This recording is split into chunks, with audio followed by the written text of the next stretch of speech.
गांव के लोग कहते हैं कि जो जगह जितनी पुरानी होती है वहाँ उतनी ही गहरी परछाइयाँ दबकर बैठी रहती है और जब कोई उन्हें छेड़ता है तो वे परछाइयाँ इंसानों को निगल जाती है। आज की कहानी भी एक ऐसी ही जगह की है, एक हवेली की वापसी की।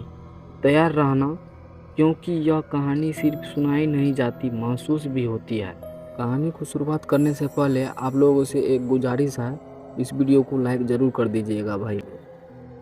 राजस्थान के एक छोटे से गांव बनासपुर में सालों से वीरान पड़ी एक हवेली थी। गांव वाले उसे शिवनाथ हवेली के नाम से जानते थे। कहा जाता है यहाँ रात को कभी मत जाना, क्योंकि हवेली का दरवाज़ा खुद ब खुद खुलता है और जो अंदर चला जाए वो कभी वापस नहीं आता। करीब 150 साल पुरानी हवेली, कहते हैं इसमें शिवनाथ सिंह नाम का जागीरदार रहता था। धन दौलत नौकर चाकर सब कुछ था उसके पास, लेकिन उसकी हवस और जुल्म ने हवेली को खून से रंग दिया था।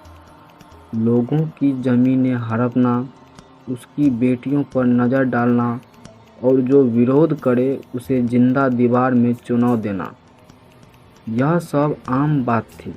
धीरे धीरे गांव वाले का गुस्सा बढ़ा। एक रात बगावत हुई और पूरा परिवार जला दिया गया। लेकिन जलने से पहले शिवनाथ सिंह ने हवेली के नींव पर खून की कसम खाई थी, यह हवेली कभी खाली नहीं होगी। जो भी यहाँ कदम रखेगा मेरी आत्मा उसका खून पिएगी। लोगों ने सोचा सब खत्म हो गया, लेकिन उस रात के बाद हवेली से और भी ज़्यादा खौफनाक आवाज़ें आने लगी। रात के सन्नाटे में किसी औरत की चीख, किसी बच्चे की रुलाई और लोहे की जंजीरों की खड़खड़ाहट।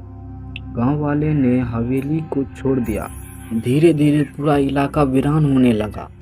सालों बाद अमन नाम का एक लड़का शहर से अपने गांव लौटा। अमन का बचपन इसी गांव में बीता था। उसकी जिज्ञासा हमेशा हवेली को लेकर रही। गांव के बुजुर्ग उसे बार बार चेतावनी देते, बेटा हवेली से दूर रहना, वो जगह इंसानों की नहीं है। लेकिन जिज्ञासा और जुनून इंसान को अंधा बना देते हैं। अमन ने ठान लिया कि वह हवेली में जाकर सच सामने लाएगा। एक शाम अमन टॉर्च और कैमरा लेकर हवेली में दाखिल हुआ। जैसे ही उसने पहला कदम रखा, उसके पैरों के नीचे जमीन ठंडी पड़ गई। ऐसा लग रहा था जैसे हवेली अब जिंदा हो। अंदर की दीवारों पर नाखूनों से खुरची गई रेखाएं थी। कहीं लिखा था मुझे बचाओ, कहीं खून के धब्बे थे जो ताज़ा लग रहे थे। अमन कांप उठा, लेकिन उसकी आंखों में डर से ज़्यादा जिज्ञासा थी।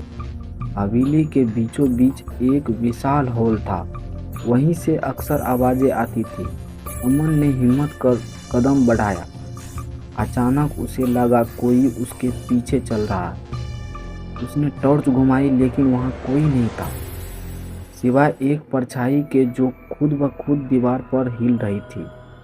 उसने कैमरे से रिकॉर्ड किया, लेकिन कैमरे में वो परछाई किसी इंसान की नहीं, बल्कि सींगों वाले जानवर जैसी थी। अमन ने सोचा शायद यह उसका वहम है।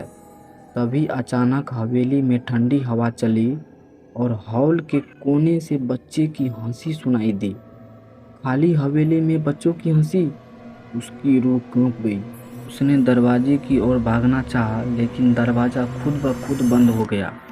हवेली का सबसे खौफनाक हिस्सा था तहखाना। कहा जाता है यहीं पर शिवनाथ अपने दुश्मनों को जिंदा गाड़ता था। अमन ने जैसे ही तहखाने का दरवाज़ा खोला, बदबूदार हवा का झोंका बाहर आया। अंदर की दीवारों पर जंजीरें टंगी थी और बीचों बीच एक पुराने लोहे की कुर्सी, उस पर किसी इंसान की जल चुकी हड्डियां अब भी चिपकी थी। अमन का दम घुटने लगा, लेकिन उसी वक्त उसे लगा कि कोई उसकी गर्दन के पास फुसफुसा रहा है, तू भी यहीं सड़ेगा।